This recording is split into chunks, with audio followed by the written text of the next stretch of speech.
Hello, everybody. Welcome to the VulnWise Show, where we bring you exclusive interviews with cybersecurity experts and thought leaders to help you conquer the chaos of vulnerability management. As always, I'm Scott Kuffer, one of the co-founders of Nucleus Security, and I'm joined by Steve Carter, our CEO and a fellow co-founder. And our guest today is Rishika Hooda, who is a senior technical program manager at Google. She has been working in cybersecurity for a little bit of time now, 15 years or more. And she's managed various programs throughout her time in the cybersecurity space. So things like bug bounties, vulnerability programs, risk management programs. And she recently moved to manage the red and blue team programs over at Google. And so obviously she has a huge amount of experience leading really complex engineering organizations and programs and launching new security features. And we are personally very excited to have her on the VulnWise show today because when you think about vulnerability management, you really imagine oftentimes the traditional cycle of patch, scan, fix, that kind of thing. And modern vulnerability management really just doesn't meet that pattern anymore. And we really feel that that is not exemplified well or any better than at an organization like Google. So we're obviously really excited to have her on the show today. And Rishika, thanks so much for joining. Thank you. Thank you. Thank you. I'm really excited. Thank you for having me. Um, I am looking forward for all the insights and things I can share. But I think one of the disclaimer we should be doing is like any of the views I express here is based on my experience and not representing Google or Android in any shape or form. But again, because I have been working at Android for many years now, it's my personal favorite team. So there could be some instances where I would be mentioning Android for sure. Great. We will be sure to make everybody aware that Android's your favorite team at Google. It's not Yes. controversial whatsoever. I'm also going to do a quick read of the same statement so that we have that and we can edit that in there. So now, before we jump in, just a quick note before we get started. VulnWise is a completely independent show, and so our hosts and guests are speaking from our experiences, and they don't really reflect the views of our employers. So just keep that in mind as we go through. And with that, let's go ahead and start. Let's get started. All right. So, Rashika, seems like, based on your experience, that you have a good amount of time working in the cybersecurity space, specifically with Android.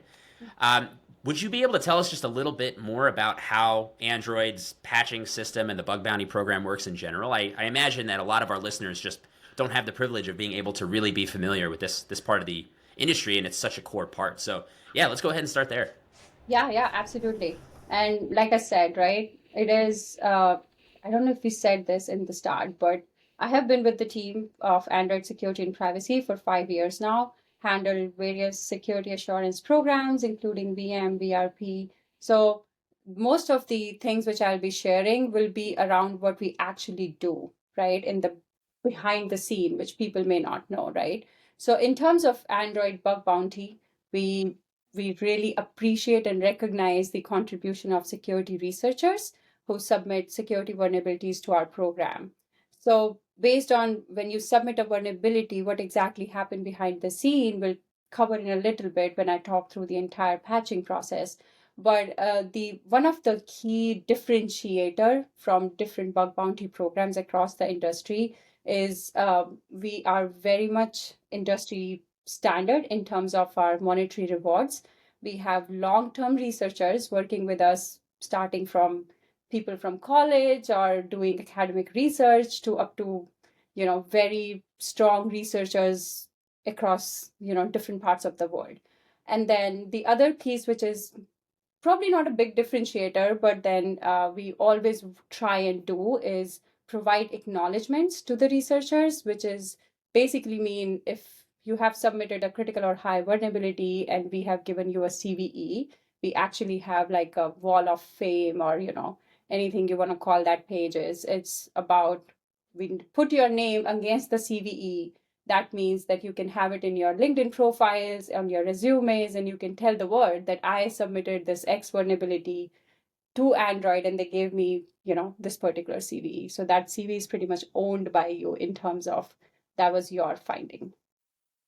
Talking about patching process, so we'll break it into a few things, right? And I think most companies do it in a similar way, but if we talk about ingestion, which is the discovery piece, uh, that is where we have so many resources where we get vulnerabilities from. And imagine Android. with the scale it's been utilized across the world, we have many sources. One of which, or heavily where we get our stuff is the vulnerability rewards program, which I just talked about. And then we have OEMs or SOC partners or internal Googlers or anybody actually has access to the public VRP. They reach out to us. That's the way of identifying a lot of issues. Once we identify or get the discovery bucket, if you call it, it goes through like different cycles of severity assessment. Another key differentiator with Android is we actually publish our severity assessment guidelines on the public page. So if you are a researcher and you are basically thinking about, if I submit this X kind of vulnerability, how would Google rate it? We actually try to make it very transparent, and there is buckets around how each of the things would be rated. So the the bug goes through the cycle of complete severity assessment, how it will be rated in terms of different criterias of exploitability and etc. And then it goes to the feature team, and we have hundreds and hundreds of feature teams. I So can't imagine you have many at all. right. So you can imagine, let's say camera. So you send something in camera, and then we send it to the camera team, and then we work very closely with the feature team based on the criticality of the issue and prioritize based on whatever we are working on. And it goes back in the cycle of now we have the patch. Now the patch rollout, also, which people thinks like, okay, push a button, patches out to the users. We don't have that liberty. The patch has to go through extensive amount of testing. There is internal testing. Then we have some subset of users like dog fooders or droid fooders, we call them. There could be internal Googlers who are testing the patches. And then it's roll out in phases, right? Because if we have regression that can impact a whole lot of people, like can't imagine the scale, right? So in terms of once we have the patch and how we are rolling it, we are very confident on the testing is done, it's ready to go. Then we have something called Android security bulletins that is released first Monday of the month, and that goes out to all the users. And you have this full bulletin talking about if you take this X, or when your OEM partner pushes the build to you and you have this certain SPL number, here is the list of patches you will have. So quote unquote, it's like the full transparency, which people may not know, but most of the stuff, how we rate, what we pay, how we release, we've tried to make it very public and transparent with Android users. So I've got a million questions. Me too. Sure. You can go first, Steve. Yeah, no, it's very interesting. But just if we just taking a step back for a minute, right, Rishika, you've worked at some of the largest companies in the world, obviously Google, but I saw IBM on your resume or on your LinkedIn profile. I think Accenture was on there, T-Mobile was on there. Obviously, it's one thing to run security programs in small and mid-sized businesses, but a much different thing to run them in Fortune 500 companies, right? I'm sure you're dealing with big data challenges, you're dealing with compliance, you're dealing with, you probably have a super high bar for quality, things like that. So I'm just curious if you can talk about at a higher level, kind of the top challenges that you've experienced when it comes to specifically to scaling security programs like bug bounty, like patch for really large organizations like you've worked for. Yeah, that's a good question. Like I said, I think the one of the key difference here is what works for a mid-sized company may not work for Android, because when we release a patch, it can impact 4 billion devices across the world. And there are few key things which I would always want to keep in mind when we are doing it. One is vulnerability prioritization, right? I mean, not all vulnerabilities are created equal. We have to prioritize always, I would say, based on the factors like what's the severity, what's the exploitability, uh, if there is, what is the potential here, right, of the impact on the business. I guess in direct comparison to a mid-sized company, if you're getting like fewer vulnerabilities, you can pretty much maybe remediate everything. But for us, it's not the same, right? We have to pick up the ones which are really, really critical or high, or in terms of the impact on the users, it can be really catastrophic. What else? The next differentiating factor, I would say, is the extensive amount of testing, right? I mean, it can be, it's a very small thing to note, but things like, if I take this patch, does this gonna impact my battery life of phone, right? I mean, you would hate a patch if it's impacting your battery life, especially with, everybody's consuming so much content today. We're constantly charging our phones. We want to have the best battery ever in every phone we use. Um, People may not even know that in Android, when we are testing, we are not just doing the regular testing like your unit test, manual test automation. We are also testing for very specific things before we roll out. The next thing would be, the stage of rollouts. So we can't just roll out to everyone once we are confident on the patch. We have to consistently always roll out in small stages. So it goes to, let's say, 1% people. And then it goes to the next 10% if we are confident. Then it goes to the next 50%. And I guess I don't want people to feel from this answer that there are some people getting the patches before me. No, this is all like internal when we are doing the testing, how we are rolling out for the users. They have to more think about how they are getting the patch from their individual OEM. When we talk about Pixel, I don't want to get into the details how we roll out, but it's not like we are picking up which user will get the patch first. This is more, I'm talking towards how we are testing internally. And one of the last important thing to note when you're running such a large scale vulnerability management program is gathering feedback, right? The consistency on gathering feedback from your OEM partners, from your SOC partners, from your carriers, from your users. Feedback is a gift. Like in this program, we would not have been here where we have been if we not have gotten the consistent feedback from our partners, from our users. So that's a very important thing where I think we have to be a big differentiator compared to my other previous roles in other companies. So you brought up a lot of things that I think Scott and I care about, but you mentioned vulnerability prioritization, right in the middle there. That's obviously a topic that's near and dear to our hearts. And one of the things that I noticed when I was looking at your LinkedIn profile as well is kind of the range of experience that you have. You were doing vulnerability management, there's bug bounty, you were doing some application security, some risk management.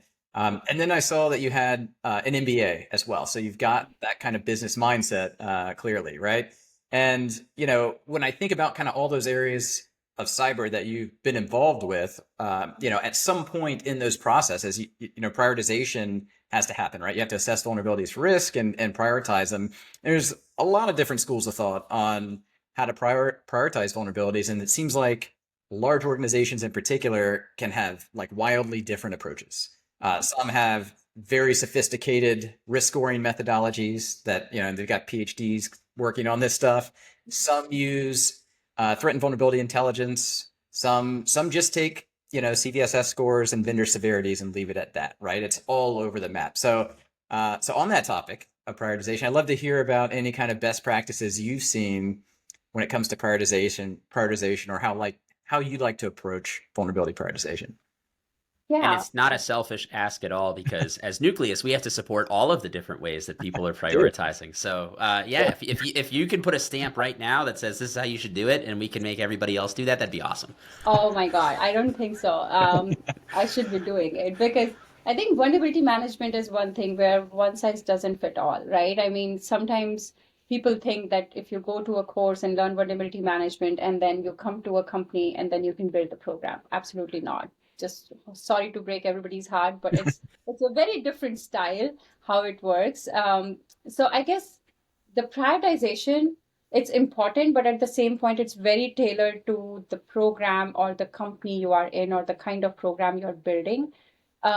Speaking on like based on all of my previous experience and also at Google, I have realized like if you don't have a good prioritization mechanism, you're basically lost. You're trying to do your best, but then at the same time, that you're not making any big difference in the security posture because you may not be prioritizing the stuff you should have been, right? So some of the key factors which I would want to spend some time talking about is, at least in the world right now, active exploitation is one thing, right? I mean, how this particular X vulnerability, if it went go in the real world, the kind of abuse it can bring, right? Is it, the POC or whatever you get in terms of when someone submits a vulnerability to you? Can this be weaponized and exploited publicly? Because if you go on dark web, you can actually figure out a way to use the exploit, right? So that's one of the key factor. And then the next would be in terms of like not just understanding if it's an active exploit, then you kind of weigh what kind of skill is required. Sometimes people think that, oh, it's an active exploit because I saw a blog about it, but not everybody understands how to actually actively exploit it, right? So you need to understand some technical sophistication around even if I have the information, or even if a bad actor would have the information, is it easy to exploit or not? The next factor in terms of prioritization, which is very important, is after you figure out the attack surface and everything, like how it can impact the user and privacy of the ecosystem. Because I think one of the key thing where we lose when we are building the infrastructure or building the prioritization framework is like, okay, yeah, sure, this seems super critical, but then does it impact one user, or is it impacting five user? Is it impacting 5,000, or are we talking about everyone? Because if we're talking about everyone, it just suddenly becomes this P0. So that's a very important factor. And then I think I'm trying to think different, like which you will not find on any of the books here. The last piece, which I personally really attach to, is when we're talking about something like that, what's the recovery? Are we talking we will never recover from it if this happens, or this is fine, we can recover from it, it's like a small thing which that happened, versus, oh my god, if this happens, we're going to lose all our data, it's going to factory reset the device, or it's going to bring it in like this race condition, whatever. So not going into like various examples, but these are three, four, five different things which everybody should always look into when they are thinking of prioritization. And then you have other stuff, right? Where we can go over the severity rating, and how sometimes one of the key factor, what we call it, even after you have a severity rating, we do an additional thing which is called security priority rating, which is a different algo altogether. So without going into details, coming back to the same point, right? It's a very specific thing that will work for your needs in your program, depending on the number of users or your infrastructure or whatever you're trying to target in your program. Interesting. So what's interesting about that, right, is obviously we have tons of thoughts and experience with various organizations, but something that seems unique about what you're doing is the fact that you're not just consuming vulnerabilities like in a traditional VM program, right? You're also like you're the supplier, you're the supply chain that also creates the vulnerabilities as well. But one thing that comes up, and I apologize, I love to go deep on certain topics, but like if you're talking about patching, right, across such a broad spectrum of devices, right? I mean, across all different types of architectures and whatnot. I mean, I have to imagine that like just traditional, or call it like standard SLA thinking, just doesn't work for you guys, right? Like you can't do the, hey, we need to fix all critical vulnerabilities in 30 days, because not only is that just unfeasible at a global level, but it also seems infeasible just from the fact that you're also creating the vulnerabilities and then you're having to build it in and fix it in the supply chain itself. So So there's also an interesting ecosystem question about this, right? So I mean, obviously when you look at how CVEs get published, right, and you look at even just like the detection software, right, the scanning tools out there, are they are you guys working with the vulnerability scanning technologies as well to say, hey, this is under embargo, but here's a thing so they can start building detections? Or do they have to wait until MITRE and NVD publish the CVEs before they can go and build detection software, right? Because obviously there's the security bulletin, but there's also an ecosystem around assessing all the technologies where I might not know I have Android running on a Chromebook somewhere. No, the softwares or the scanning tools should not be picking up, or they do not have the information on any CVE on Android before we release the Android Security Bulletin. And all the ones I have tested in the past, like they always pick up stuff from the Android Security Bulletin. There is Okay. no way a CVE is leaked before to the scanning tools before it goes in the Android Security Bulletin. Okay, great. Yeah, I have marked the clip so we can make a decision on that. Okay. Um, Great. So yeah, so as far as one of the other things outside of just the security bulletin is how you go through the process of generating a CVE. I mean, how much detail are you giving to MITRE versus MITRE actually going and doing their own analysis? Like, what does that interface look like? Is it extremely smooth? I mean, I imagine it's different for every vendor, but how do you guys approach it?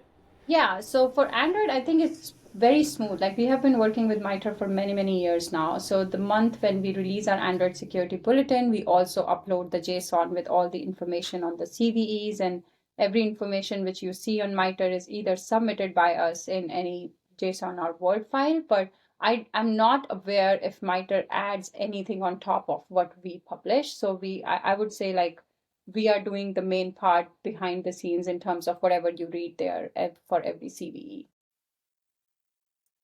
Makes sense. One question to change gears just for a minute, but just kind of backing up to some things you were saying earlier.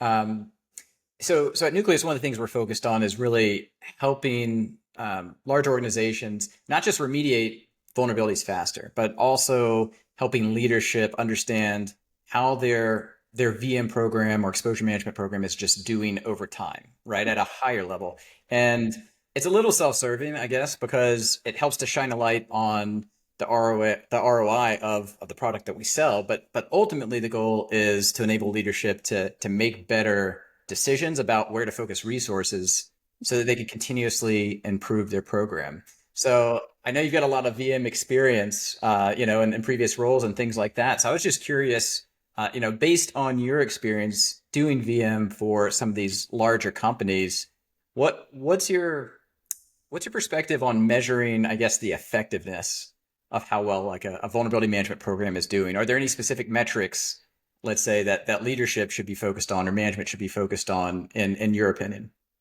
Yeah. I'm a very metrics-driven person, so that's a very good I question. can imagine. Yeah, I guess in terms of how you measure your vulnerability management program is, I think, setting the right goals, very first thing, right? And we are in the start of the year. January is the month of goal setting and whatnot. So setting the right goals of what exactly you are trying to achieve from this program. And then, every vulnerability management program is different. If you are a company that deals with, network stuff, and you don't have to worry about the AppSec side of the patching, right? You are a company which is, more on network, array of compute instances, like you have servers, workstations, blah, blah, blah. Your vulnerability management program effectiveness or could be measured in a very different way, right? Especially with cloud coming in picture, and now most companies using cloud extensively, the patching is greatly eased.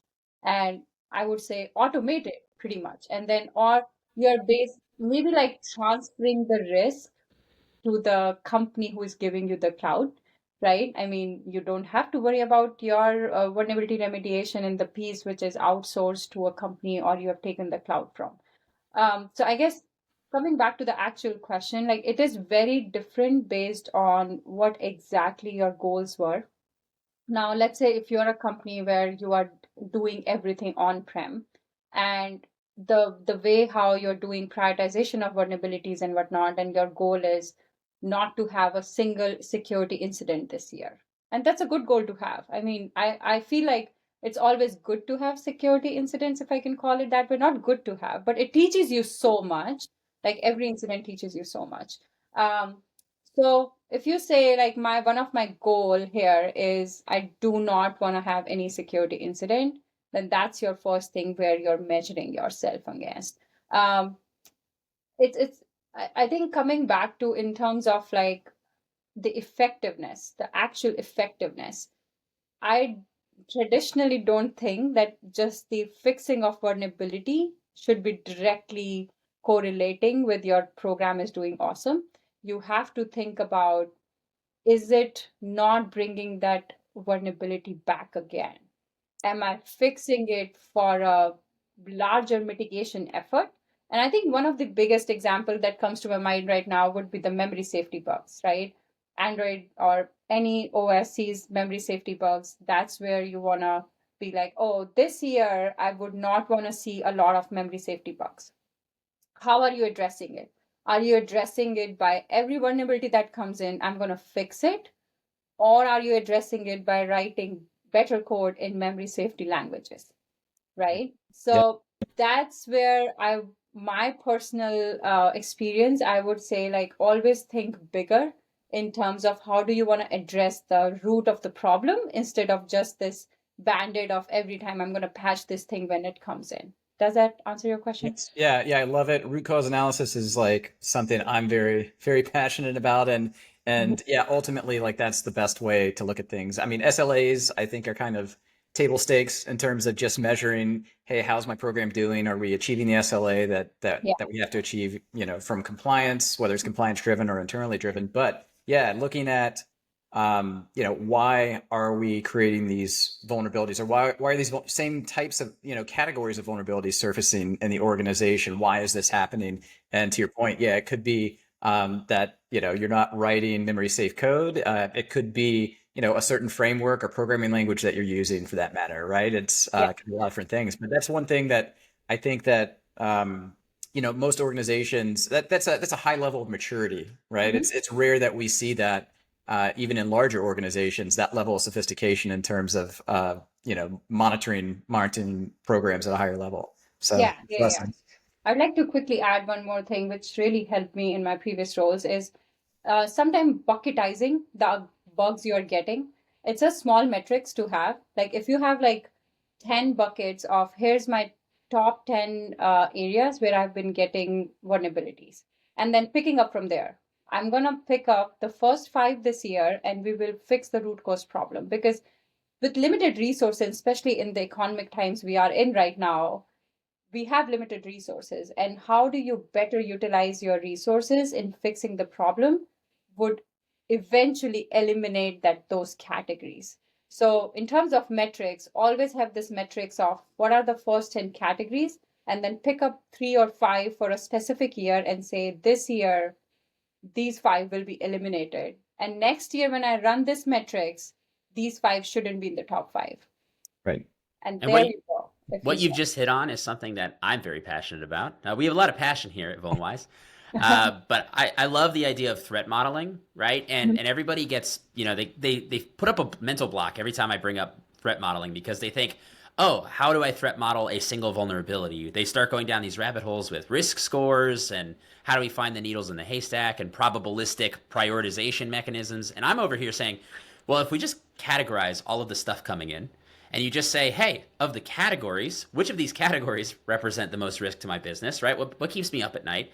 I Yeah. mean, that's a very basic approach to just kind of at least get started, right? And so I very much appreciate what you're talking about. And I think the fact that we don't do this consistently as an industry is a big reason why our SLA policies tend to be really poor, right? They don't measure the outcomes we think that they're measuring, because it's really just a reflection of, is the business doing what I think it's supposed to be doing?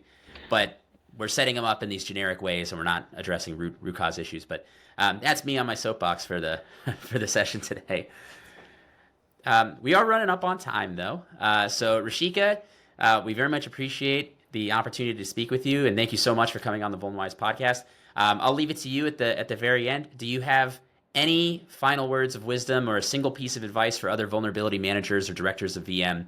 And what would that be?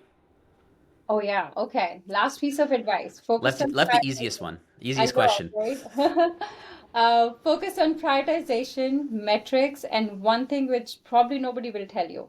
Give context to the feature teams or the people you're working with when you're going to them and saying, you need to fix this P0 because it's a P0. Like, okay, what does that mean for a software engineer?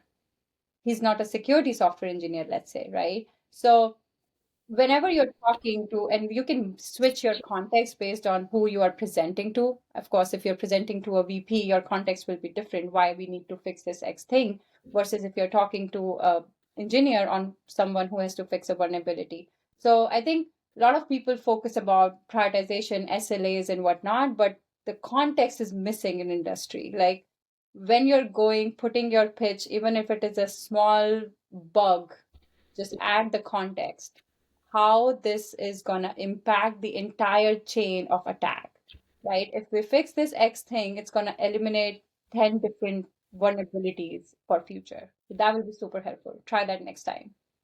So I'm hearing not a 16,000 page PDF report. Oh, no. Blurb, context, AI, a lot of things you can use, like just a blurb. Like, just don't dump the stuff on the next team and assume that they will follow the SLA. Try an additional effort to give context of why we should be doing this. Perfect. Rishika, thank you so much for joining us on the VulnWise podcast. And everybody at home, we'll see you next time. Thank you. Thanks, Yeah, everyone. thank you.